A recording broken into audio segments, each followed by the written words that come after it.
This is going to be very informal, and she did give me the title to talk about. This is her choice, but we can talk about whatever you want to. As far as I'm concerned, we're through with this. Tips for getting your first job. Now this is basically a beginning classes, so you're just starting out, and I hope I can give you some suggestions that you'll find helpful. Most of my comments are going to come from that of a print person. I have had very limited experience in broadcasting.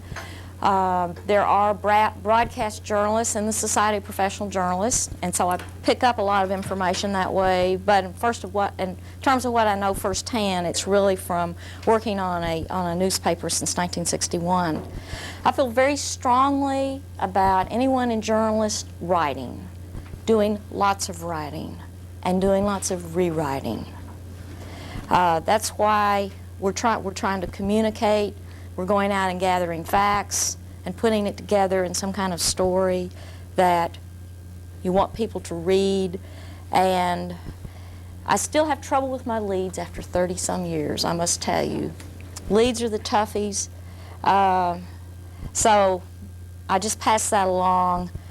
It's a struggle, but it's also lots of fun. In terms of courses to study, and it may be beyond a community college level, I'm not sure of everything that's offered here, but you need to be thinking about this. It's important to take journalism ethics and communications law. In the real world of journalism, you're confronted on a daily basis with ethical questions and often legal questions. Most of them will be answered in consultation with editors, but sometimes you just may be there by yourself having to make that kind of decision, and it helps a lot if you've even at least been able to think about it before faced with it. And I would also encourage you to take lots of liberal arts courses, because it's going to introduce you to all kinds of ideas, and you never know in a newspaper what you're going to be writing about from one day to the next quite frequently. I'd find a mentor, someone who can give you help along the way. From what I understand about your student newspaper, I think you're very lucky to have the faculty helping out with that as much as you do. That is not true at a lot of college newspapers. The newspaper staffs don't want it that way. The college administration pretty much allows newspapers to function the way they want to until they get into some kind of controversy with them, and then often the student newspapers have to make a decision about whether to stay and be part of an official university or to become independent. But I have found that a lot of newspaper staffs, particularly at four-year universities, there's a real mixture about whether the faculty on the staff helps with it or not, and in many instances does not. I think the students lose something from not having the exposure to professionals and be able to share from their experience. And if you don't want to do it that way, then maybe you can find a mentor and work on an individual basis. Wherever there's an SPJ chapter particularly, and where there's a college program, there should be an opportunity to take advantage of professional development programs. I don't know all that's offered here by the professional chapter, but a lot of your professional chapters, SPJ chapters, will get into ethical discussions, or they'll have special workshops on things like financial reporting or health reporting, and take advantage of all of those. Work on student publications, I cannot emphasize that enough. One of the things I do at the New Sentinel is recruit interns, and I help with the hiring process. And I tell you, we are looking for somebody who's had some experience working on a student publication. For one thing, especially when it comes to the interns, we don't have the luxury of having editors who can spend all of their time just with the interns. And so we're looking for somebody when they walk in the door is going to be able to at least start asking questions and have some sense about what a newspaper's all about. The other thing, I think, by working on a student newspaper, it shows how committed you are, whether you're really interested in working on a newspaper. if you've gone out and done it. Seek an internship. It's a very valuable experience. I even know seniors, graduating seniors, who seek an internship for a variety of reasons. Maybe they don't feel like they're quite ready for their first real job, and an internship is something else in which they're getting experience. And and seek more than one if you think that's what you need to get that first job. If you can't get an internship, maybe you can get a job as a correspondent for a newspaper. My own newspaper, let me tell you a little bit about it. It's 123,000 daily, 185,000 Sunday. We have 3 weekly zones, and we have some special publications, some monthly. We use some correspondence, and it's another way to get experience. We have some experienced journalists who are correspondents. We just had a newspaper close in Knoxville as of January 1st. It was a two daily newspaper town, and on January 1st the Knoxville Journal went out of business. And so we have some 60 people. There were some 60 people without jobs, and some of them have come to work for us as a correspondent, hoping to get the foot in the door to coming on our staff. We only hired 2 people from the Journal when that paper closed. One was a cartoonist, one was a sports writer, and that's what happens when newspapers fold. Unfortunately, there's not always some place for them to go. Okay, getting ready for your job search and interview. You'll get mixed advice on letters, how long they should be, or how long a resume should be. But I would try to keep the resume to 1 page, and I'd keep the letters short. The only thing you need to ever put in a letter is something about, little something about yourself, maybe some of your goals, and you don't need to repeat what's in that resume. Send only your 4 or 5 best clips. I do not need to see everything you've ever done. And the selection of those 4 or 5 that you would send along with a resume is going to tell me something about what you think is your best work. So I'm thinking, okay, they think this is their best, and what does it show me? I'd send a variety of clips if you've got them. If you've had some experience on your student newspaper, or had an internship, or been a correspondent, and you've only worked on in one area, and it's, say, features, or helped with cover a town government or something like that, and that's all you have, fine. But if you've had a chance to do a variety of work, let us know about that too, because that tells us something about your versatility. Always know something about the organization that you want to work for or applying for a job with. It shows an interest. And have a list of questions when you go in. And if you've got a good memory and you don't think you need to write them down, then go in without writing them down. On the other hand, there's nothing wrong with going in with your notebook and having your list of questions, and be able to engage in conversation with whoever's interviewing you. The one thing you don't have to do is ever tell anything personal about yourself. I was interviewed for a job at the Milwaukee Sentinel once. I got the job.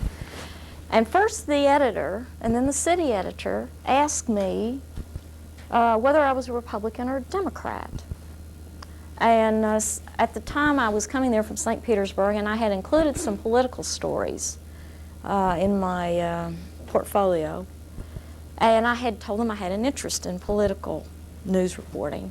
So I thought, well, maybe they were asking me this question because they wanted to see whether any biases showed in my clips. But when the first person asked me, I thought, okay, I told him. When the second person asked me, I stopped, and he looked at me and he says, do you think that's any of my business? I said, no, I really don't. He says, why don't you just say that? So I pass that along to you. You don't have to tell anything you don't want to about yourself personally. Show them that you're keeping up with a presidential campaign or a local race or whatever it is, but you don't have to tell them how you feel about it. It's just, you just don't have to do that. Find out if there are job match programs. Society of Professional Journalists has a Jobs for Journalists. You have to belong to SPJ to use it, and it's an additional $25. But we are hearing from newspapers and broadcast stations from throughout the country as they're looking for people. And by the way, the jobs are opening up a little bit, and particularly in small markets. And that's the last piece of advice I have to give you, is not to hesitate to be willing to start small with a small weekly or a small daily. I know San Antonio is a big city. It'd be great to get started on the local dailies or with the local TV stations or radio station, whatever it is. But more than likely, it's not going to work that way. Knoxville is about half the size of San Antonio, and we don't hire anybody coming right out of college. We want somebody, we've got to have somebody with a little experience, with the exception of the interns. Once you're an intern, you can even, if you're talented enough, there have been a few people who come to work for us as interns. Been there at the right time. Timing is so important in anything. Jobs have come open. There was an intern there who really knew what they were doing and walked right into a job. And but be willing to start small, because it is experience, and on a small paper particularly, you can get to do a whole lot of things, and I cannot tell you how valuable that is with whatever you want to do in say 5 years. So with that, I'd like to throw it open and answer questions. Okay. What a correspondent would do? Like in the local scene, what a correspondent. I'm not familiar enough now with the San Antonio area to know, but from looking at the Sunday paper yesterday, I noticed that they have they had some special sections, and I suspect they have zones. Do they have zones? Any kind of weekly zones? Unlike that. But there isn't a newspaper in the country that has enough staff to do everything they're expected to do. And so look at the publication and see what they're doing, and see if there's something an interest that you might have particularly. No, they're not going to put you on the City Hall beat. They're not going to put you on the courts. But there's suburban governments around here. They must be covering those. That would be an area sometime where they might need some help, and particularly any kind of features.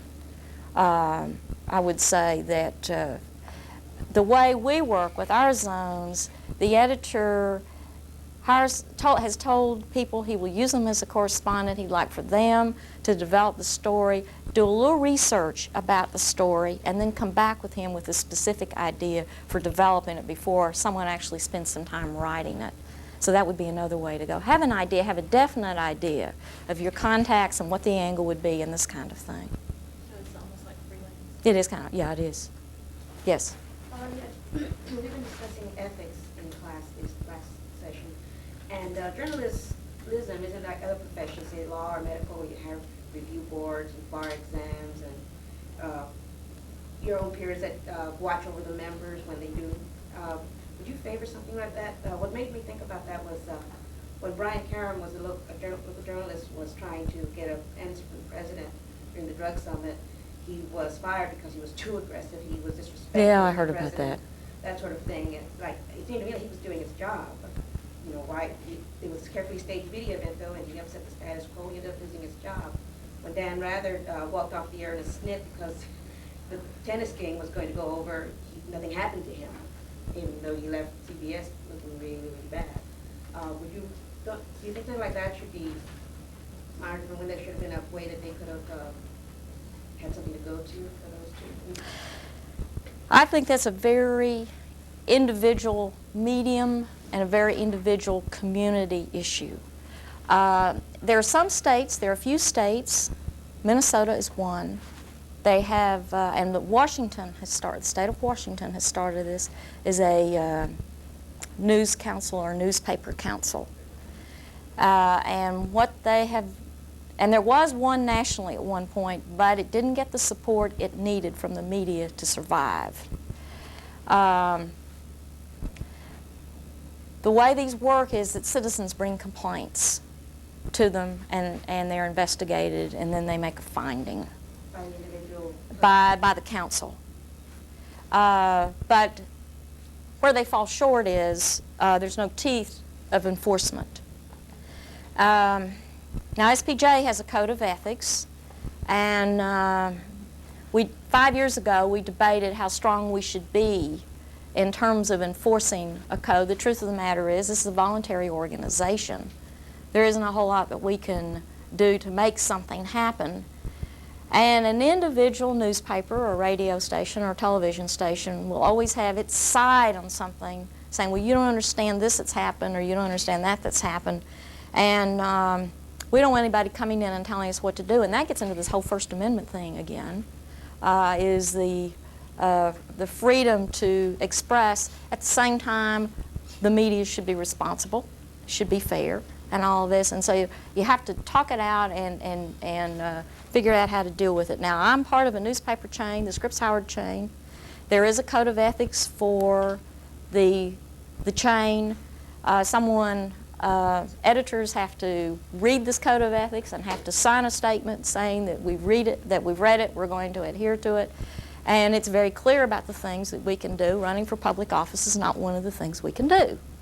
How aggressive someone should be in doing their job, my understanding of the situation here from reading the AP about it is he was doing his job, but there was some pressure that was put on because of the people that were made mad over it. And so then general managers of newspapers and editors or publishers have to decide, do we have free expression here or don't we? How much do we listen to our advertisers or other influential leaders or don't we? And it's a very individual decision. I'd come down real hard in favor of the reporter being aggressive. I think this is what it's all about. A clerical worker who got fired has I think we had a lot more recourse to go through to challenge that than he did.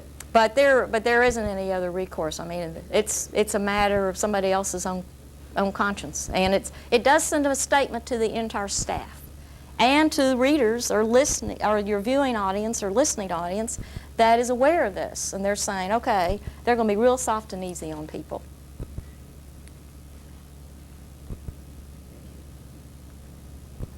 Any other questions? You mentioned that you hired the interns.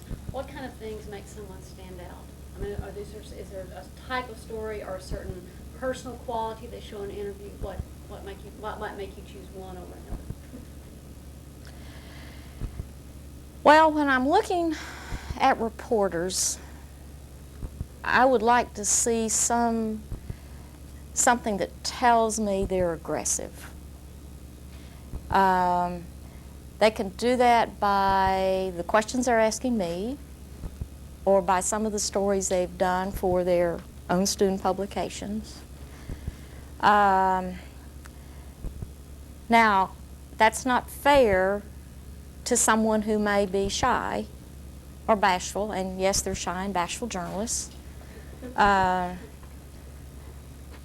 their own personal, about themselves personally. They may not be in terms of being a journalist.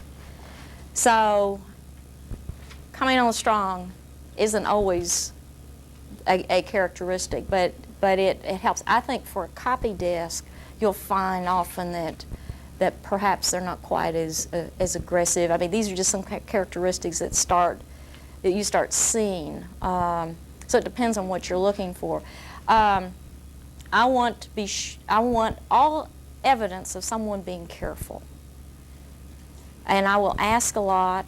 I will ask questions that will tell me how much editing has gone on in any stories they show me, and how much direction they got. And I'm trying to find out, how much is really themselves in the story and how much is with some help. And I'm not turned off by it, by someone helping someone else. I'm just trying to find out what it is and how much is really theirs or how much has really been rewritten, whether the lead is their idea, whether the lead is a professor's or an editor's. And also then the way they react to the way I've asked the question. Somebody starts getting real defensive, I wonder why. Yes? When you talk about aggressive, do you mean competitive or? Yeah, someone who's going to sing. What do you mean? I'm seeing that seems that I want to feel like they're going to go after that story, regardless of the obstacles that are in the way. And so we might talk about how you would go after a certain story, because this kind of work is not easy. There's nobody who wants to help us. So how we're going to figure out how to get that story. I'd like to know your ideas about that, or what you did to get the story you've shown me. Yes? Dallas, like your city, recently lost its competitive paper. The Morning News is the only paper now. How important is a big city to having two papers, and how hard is it for a paper to get started once again? Well, I think I would rather there be two papers in Knoxville. We're not sitting back and laughing about this. I mean, we say, well, we ran that paper off, but that's part of the competitiveness too. It does put pressure on the remaining paper. The people in the East Tennessee area expect my paper now to cover everything. And if there was a paper of record, it was the new Sentinel. Well, they really expect us to be even more of a paper of record. For me to stand here and tell you we used to cover everything going on, no, we'd hit the highlights, or we'd hit where when we had people available. And but the staff didn't grow and the news hole didn't grow just because the other paper folded. So we're essentially doing what we were doing. No, that's not right. We've got the same amount of space and essentially got the same amount of people, but we're really doing more than we ever did before. It's a real juggling act. And people are watching us.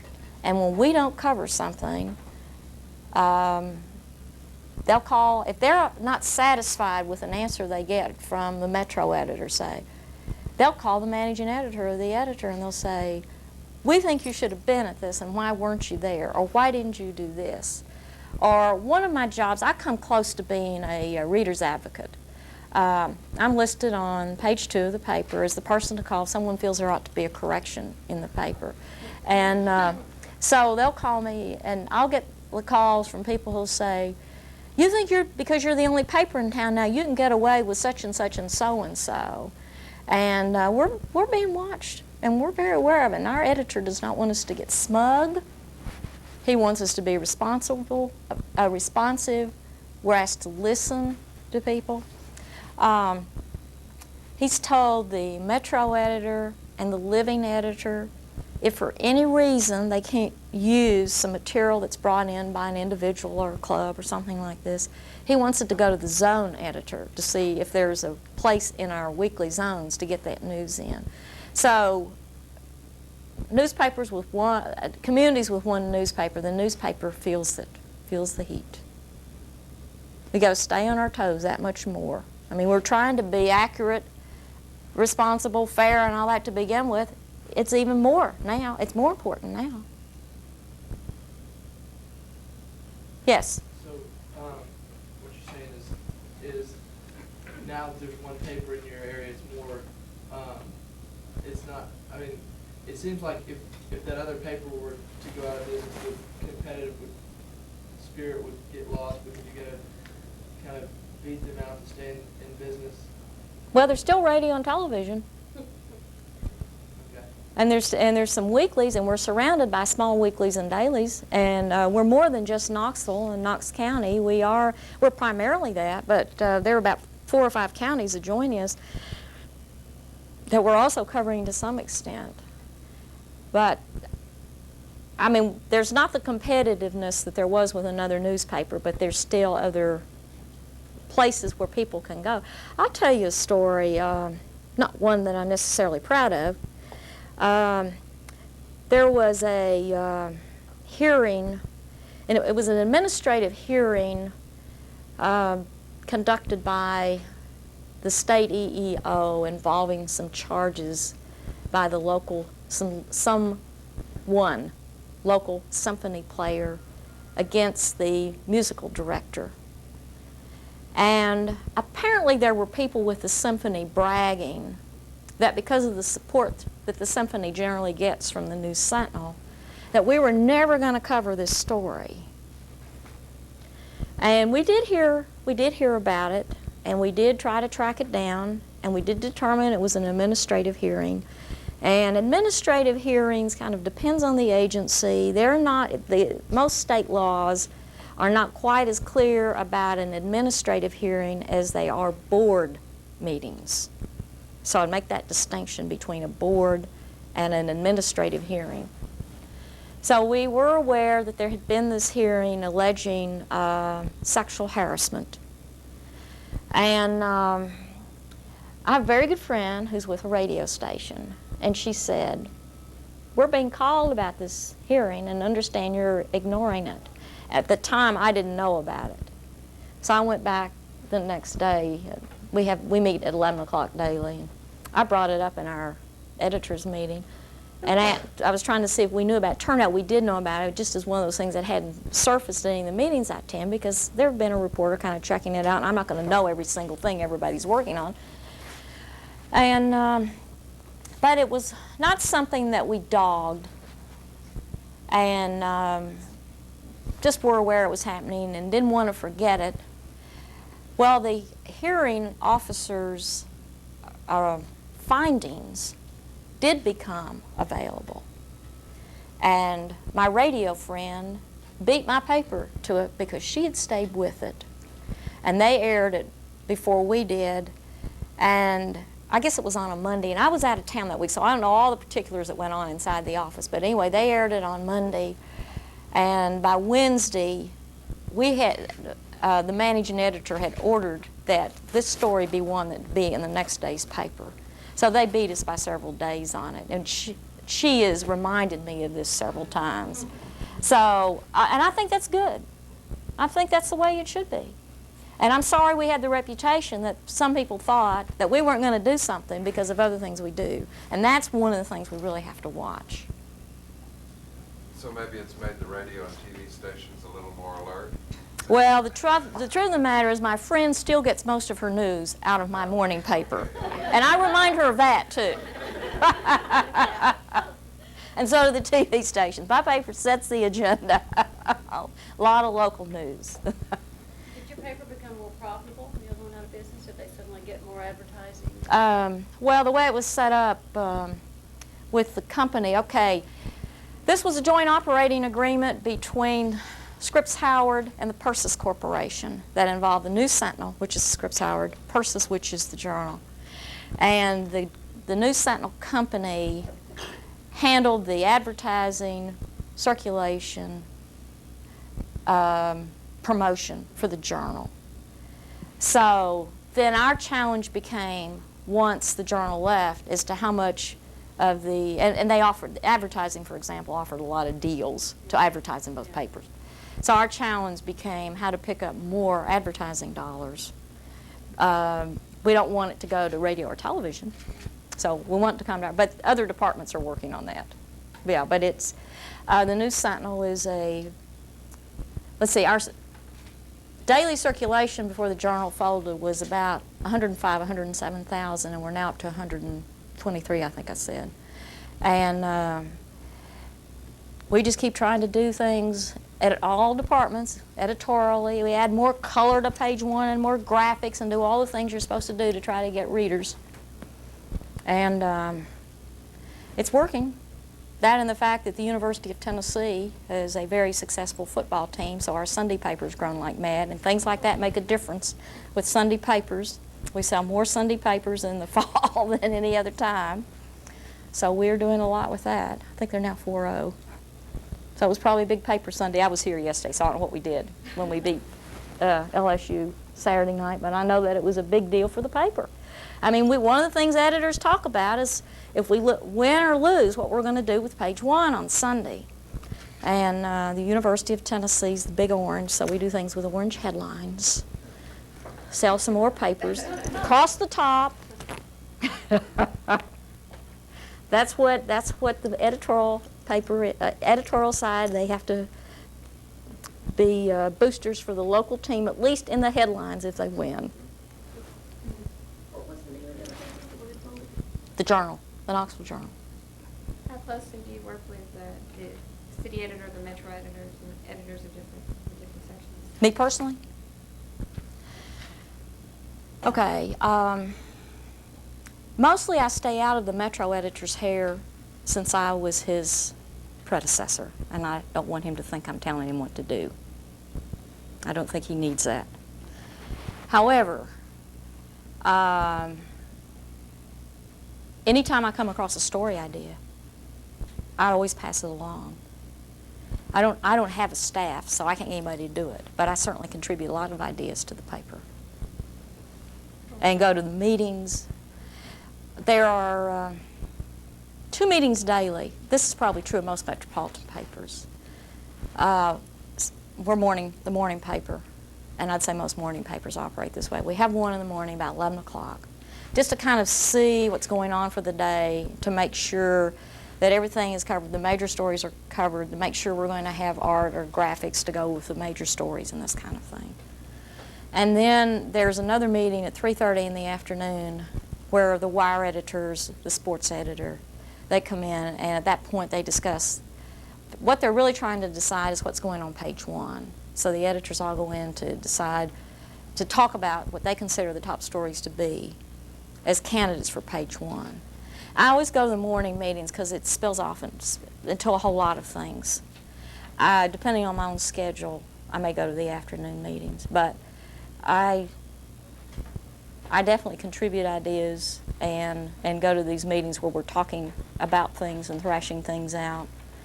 The other thing I do is I'm one of 3 persons from the editorial department that attends company-wide meetings that's dealing with all the problems that the newspaper's facing, whether it's circulation or advertising, or whether we should be planning a new, what we call product, as it were, or publication. One of the things that we've done within the last year is start a monthly it's called 50 Plus. And I go to those meetings and represent the editorial viewpoint on those kinds of committees. As when you were a metro editor, did you often, if you liked a reporter, or not really liked a reporter, but the story, did you fight for a story? Did you play? Oh yeah, you do that. In fact, I'll go and still argue for something if I am interested in it. As the reader advocate, as close as you get, sometimes I really look out for that viewpoint sometimes too. It's kind of interesting because you do have all kinds of turf battles going on. And I'll say, hey, wait a minute, what about the reader? How about this person on this? And so that gets thrown into the pot as part of the discussion. Oh yeah, you've got to fight for your stories. I mean, your reporters expect, metro editors, the metro desk is the toughest place on the paper, I'll tell you.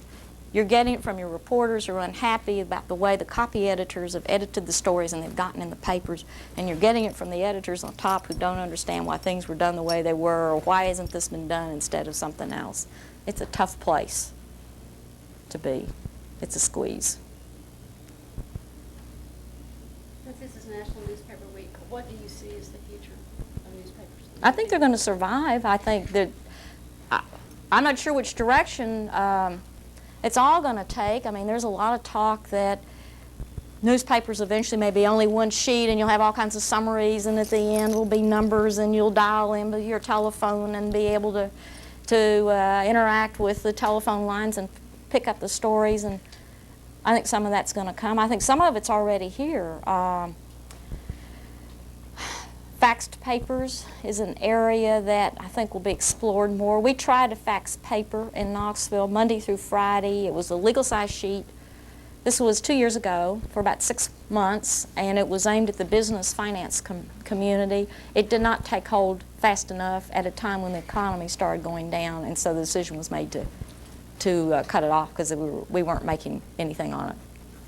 I think those are the kinds of things that are going to, and I think specialty publications, what to do for young readers, what to do for women readers, more for the senior citizen. I think there'll be things in health. And we'll be seeing more and more of that on a regular basis. And I don't know whether I like it, but I think that's what's going to happen. I think with that is the very strong possibility that a group of potential readers will not get what you're offering because they won't be able to afford it. Were you going to ask a question? Well, I'm a little concerned about young people, particularly high school students and below. And it seems like a whole generation of non-newspaper readers is growing up. What are we doing? Well, there is a newspaper and education program which the newspaper industry is really pushing. That's one of their strong programs. And I know we have a newspaper and education coordinator on our staff in the marketing department. And she works with high schools, and then she works with all the schools, but particularly working with high schools and trying to encourage and develop high school newspapers. I got my interest in journalism from working on the high school newspaper my senior year of high school. And so I'm very interested in seeing that that is continued. And now some of the high schools even have opportunities for some broadcasting facilities at their school. Do you have Channel 1 on your schools here in San Antonio? Some of them do? Okay. Channel 1 is a television program that's offered in the schools by Whittle Communications. Whittle Communications is based in Knoxville. It's started off as a magazine publishing company. Eventually, Esquire owned a large part of Whittle, and now it's Time Life. They do a lot of specialty publications, but they've broadened into broadcasting, and hitting the high school market is where a lot of attention and focus has gone. And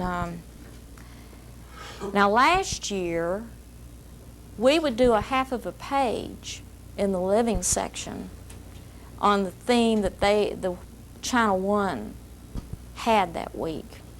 But we could never really tell that it had a lot of interest, and so frankly we're not doing it this year because we're using the space for other things. If we would hear that the teachers were really using it, we'd probably put it back in because it is a way for teachers then to be using the new Sentinel. We also have a health and science page on Mondays, and I understand that that is something that's used a lot in the classrooms. I think this is what newspapers have to do.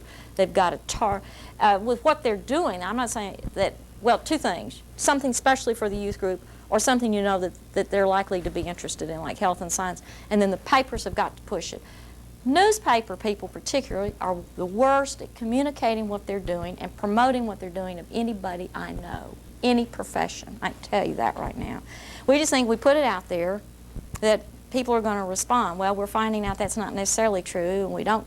It's not our nature to really toot our own horn. We're very uncomfortable with it, but I think that we're going to have to do it, or somebody's going to have to do it for us. A lot of papers have marketing departments, and that's part of what they do. Education-wise, now that we're in junior colleges, should we be looking at a bachelor's in journalism or a bachelor's in liberal arts? I know you had said I think you could go either way. I definitely would encourage the basic writing and reporting classes, the ones that I mentioned, and then I think it depends on the individual and the program and what they offer. I mean, I think you can get a job. I think it's an individual thing. I think you're going to get introduced to a lot of what happens in the field, and that certainly helps. Would you hire someone or an intern with a liberal arts degree? Yeah, we've done it. We've done both. Mm-hmm. So once you have the liberal arts, your master's is, or it's going to be journalism. Well, that helps. I mean, writing, I cannot emphasize the writing skills. And then for those who are interested in copy desk work, being able to design pages and laying out pages, the graphics arts element, and knowing what to do with the graphic arts elements is very important. Did you get a chance to look at both of our dailies, and what did you think of them? I did not get a chance to. I will before I leave, but I can't comment today. I'm sorry. That's all right. What did you think of the Rancher? I loved it. You all are, who's on the Ranger in here? It's great. I was very impressed. Very nice. That's the Yeah. editor asking. Oh, okay. Yeah. Oh, I see. Yeah. I was. Modestly asking. Yeah, it's. What kind of support do you? There's not a lot of ads in it. Do you get money from the college? Money for the ads goes into the college district's general fund, and then we get money budgeted out of the general fund for the paper. So Mhm. it's really not directly See, related to the ad money we bring in. Yeah, I just thought about that, but I thought, well, as long as it's being supported, that's all you need. But it seemed to have good variety, and the writing was, and the story on me. That's a judge. Is that me? It was accurate. It was very nice to read it. Going back to what you said about the interns that you would select, you said you watched for what had been edited. How do you know by what's been edited? Do you ask them? Yeah. I say, is this your story? Or how much of this is your story? Or how much did the editor have to do? And is this your lead? Or somebody else's? In a newsroom, there's a lot of reporters talk a lot to each other, and reporters and editors, depending on the relationships of people. But you usually are talking to somebody else about what you're doing. It's helping you think it out. And so there's nothing unusual about somebody helping with the lead. I'm just trying to find out how much of it is theirs, or at least their idea. If it were their idea, but an editor or an advisor, moved it to where it would read better. That's fine. Yeah. Oh, yeah. That happens on daily. So Oh, yeah, that happens all the time. Yes? What is it that you're doing right now in Knoxville to direct more women readers to the page? Well, we're talking about expanding our Saturday paper 2 pages. And I don't know whether this is going to happen or not. We've had 2 focus groups. We've met with 2 groups of women. One was put together by the editorial department, and another group was put together by the advertising department. And I don't know whether it matters how they were put together. There's some common themes among the 2. The one thing in the group that we put together was that our editor insisted that we had to have women who were staying at home and not working. And that was very difficult to find, but we found them. We went around the newsroom and said, anybody know someone who's staying at home with their kids? And so for the group that we had, it did include 2 out of, I think, 11. The rest were working. I think the one that the advertising department put together may have ended up having all working women. From that, you get an idea of what people want, and it kind of underscores what we think ought to be done anyway. I see us having substantive issues as well as stories with lots of tips. Financial news, a financial column is one I see being in this, because so many women, more women today are involved in the budgeting and planning of the family finances than ever before, and are looking for tips on what to do with their money. And then just plain ordinary tips on maintenance, house maintenance, car maintenance. Parenting, we have one parenting column in Saturday's paper. We might expand that. We might do more in that area. Relationships, people relationships with the boss. That's another area that there seems to be interest in seeing more on. And I would say, I would hope men would be interested in these things too. Would that be leaning toward the format then of a women's magazine, like Glamour or Women's Day or Ladies' Home Journal, one of them? I would say it is more of a women's news section. Is the best way I would describe it. I don't think we need to do anything more with fashion, for example, because the paper does things in that area. I'm not suggesting we don't need to. I'm just saying I think there's some things where we lack some coverage or we need to do more. And a magazine like Glamour has an awfully lot of fashion in it. So I don't see us doing more with fashion. To get more readers, more women readers, does that come from the community idea, or is that from? That's just well, see what's happening nationally is, let me see if I can pull these figures out of my head. Nationally, newspaper readership is declining, and it's declining more sharply among women readers than male. I'll make that statement, and I won't give you the figures because I didn't bring that information with me. But there's been a sharp decline since 1970. So that's part of our survival, is figuring out how to get the readers back into the papers.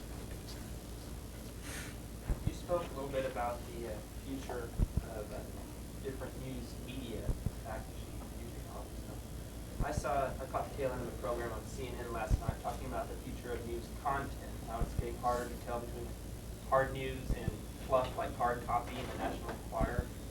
I understand that newspapers are trying to make money and give people what they want, excitement, but they had a statistic that of all the election year coverage in newspapers, less than 40% has been focused on the issues, the rest has been fluff. What do you see as the future for newspaper and news content in general? Mm-hmm. And do newspapers have a responsibility to give people what they need over what they really want? Well, that balance is something that's been with us for 200 years. I'm surprised that it's 40%. Let me say this, that hard news on, let's take the presidential campaign. Anything you want to know in terms of where the candidates stand or the platforms of the two parties, the wires have all that. And then it becomes a matter of how much you want to devote to it, how much space you've got to use it yourself. I think where the blur is coming in is in trying to be very much USA Today-ish, trying to be colorful, trying to have something that's going to, how many entry points, the points at which somebody's going to look at what you've got is another term that's used a lot. My editor would be very upset with my showing you USA Today and his taking. I didn't bring a new Sentinel. However, we're all doing it. The truth of the matter is. I would hope that that the hard news of the campaign or any local issue or whatever would still be there.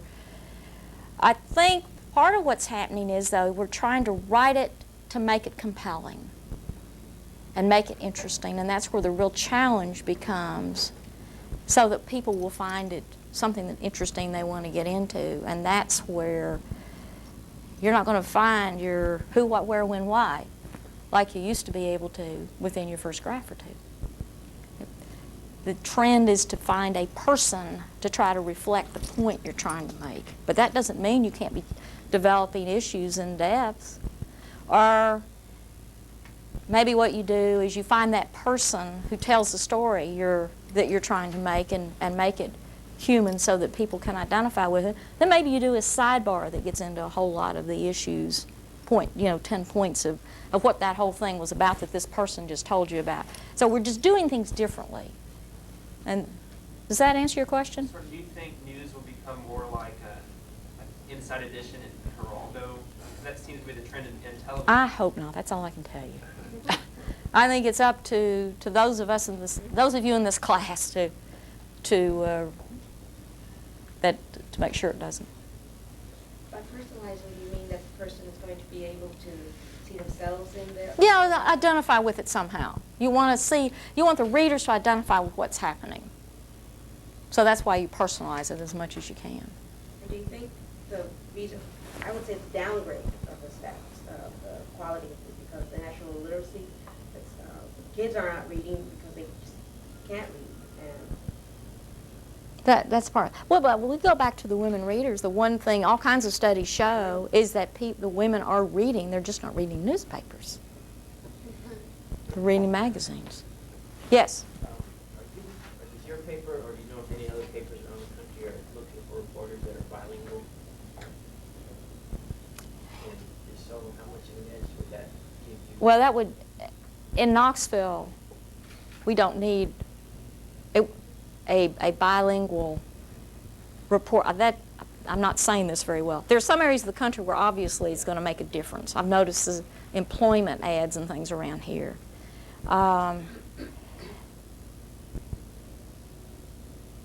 I think that just because of who lives there and the language, it's one thing. Now, if you want to have a truly diverse newsroom where there's a whole variety of ideas and experiences and exposures, yeah, we're going to be interested in someone other than a East Tennessee mountaineer.